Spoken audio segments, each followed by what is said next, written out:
Bonjour à tous, aujourd'hui on va continuer notre série de vidéos sur Go.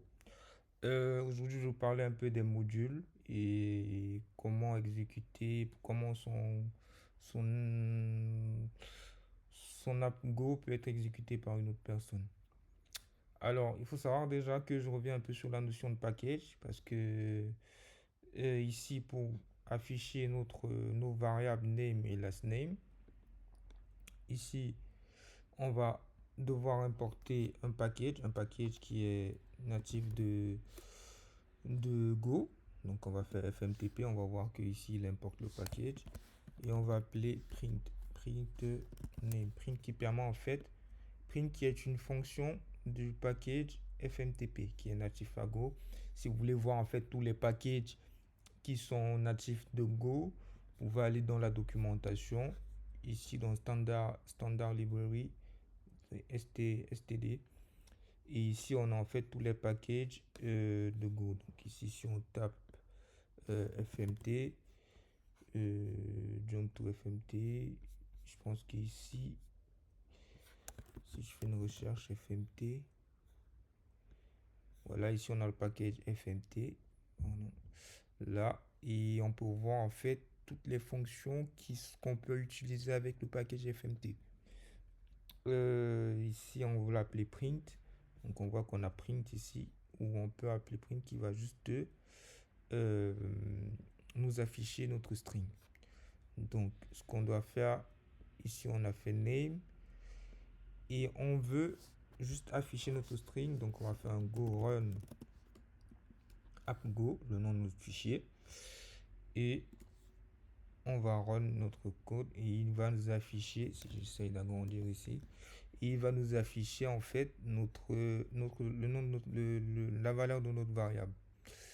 Et donc, ce que je voulais expliquer ici, c'est que bah, ici c'est un package. Ici, nous sommes aussi dans un package. Il faut savoir que le package main, c'est le package central de l'application Go. Donc, ça veut dire que si ici on enlève ce main là, on va voir que expected Go va nous dire expected package found in port.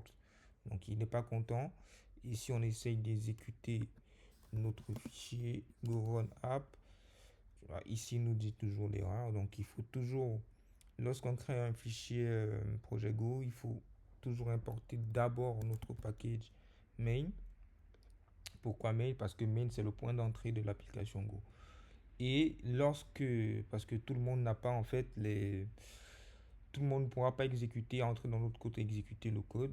Donc pour que notre code soit exécuté tout seul, on va d'abord devoir le build, qui soit exécuté par les autres.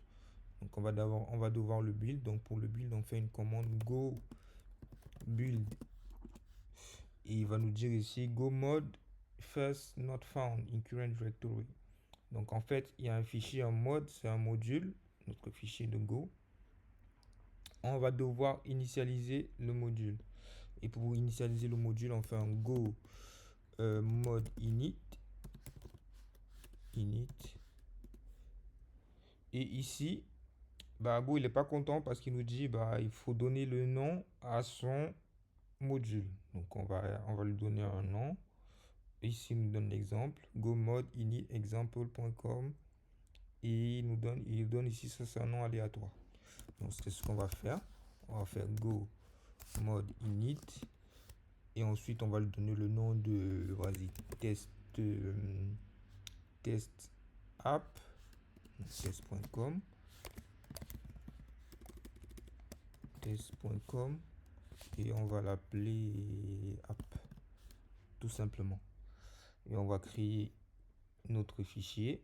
On voit ici qu'il y a notre module qui a été créé. Ici.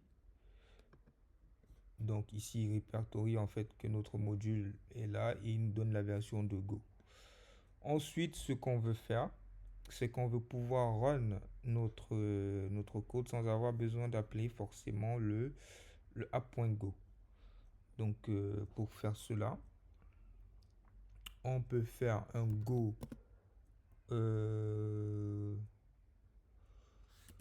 Si je tape que je m'oublie pas, go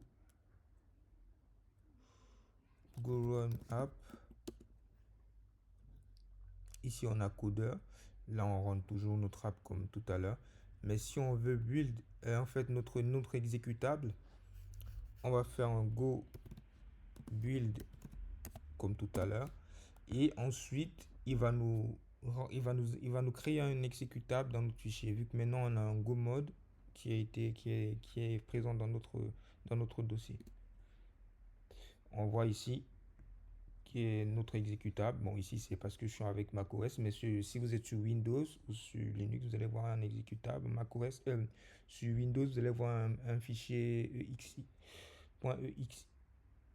Alors, maintenant, on a notre fichier app. Donc, on va ici, on fait un .app. Vous voyez que là, celui qui fait appel à ce fichier-là, bah, il a le résultat de notre code. Et comment il sait que c'est celui-là qu'on veut appeler? Parce que ici, on a bien spécifié que c'est notre package main ici. Et donc, il exécute le point d'entrée dans main. Ensuite, on va voir, après ça, nous allons voir en fait les fonctions. Et je vais vous expliquer un peu les fonctions et pourquoi le main ici. Merci et n'oubliez pas de vous abonner pour la prochaine vidéo.